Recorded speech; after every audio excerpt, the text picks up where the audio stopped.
మనకి ఈరోజు లార్డ్స్ వేదికగా జరిగిన టెస్ట్లో చూసుకుంటే రిషబ్ పంత్ అతనికి చేతికి గాయమైనా సరే ఎక్సలెంట్ టచ్లో కనిపించాడు కదా. ఎందుకంటే అతను చూసుకుంటే కేఎల్ రాహుల్తో కలిపి ఏకంగా 141 రన్స్ పార్ట్నర్షిప్ బిల్డ్ చేశాడు.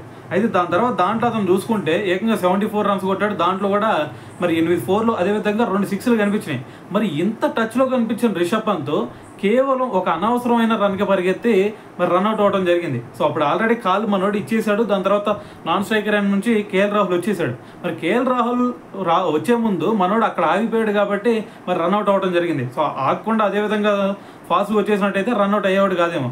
సో అయితే అదంతా పక్కన పెడితే మనకి అనిల్ కుంబ్లే కూడా దీని గురించి మాట్లాడాడు.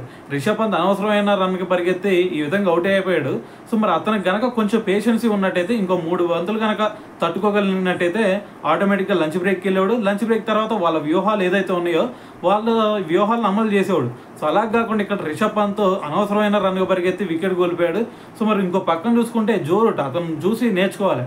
ఎందుకు జో రూట్ చూసుకుంటే నిన్న 99 రన్స్ దగ్గర ఉన్నాడు. మరి సింగిల్ రన్స్ కొట్టేయచ్చు, కానీ అక్కడ కొట్టకుండా అతను చాలా పేషెన్సీగా ఆడి నెక్స్ట్ డే అయినా కొట్టుకోవచ్చు అని చెప్పేసి చాలా సింపుల్గా ఆడాడు. సో మరి దాని తర్వాత చూసుకుంటే అతను ఆలీ పోప్తో అలాగే బెన్ స్టోక్తో కూడా మరి ఒక మంచి పార్ట్నర్షిప్ బిల్డ్ చేశాడు. అంటే ఆ పేషెన్సీ ఉండబట్టే.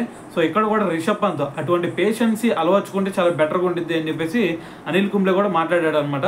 సో మరి దీని గురించి అదేవిధంగా రిషబ్ పంత్ అవుట్ అయిన తీరు గురించి మరి మీరేమనుకుంటున్నారు అనేది కూడా తెలియాలి కదా. సో మరి తెలియాలంటే కింద కామెంట్ చేయాలి కదా. సో కింద కామెంట్ చేసేయండి.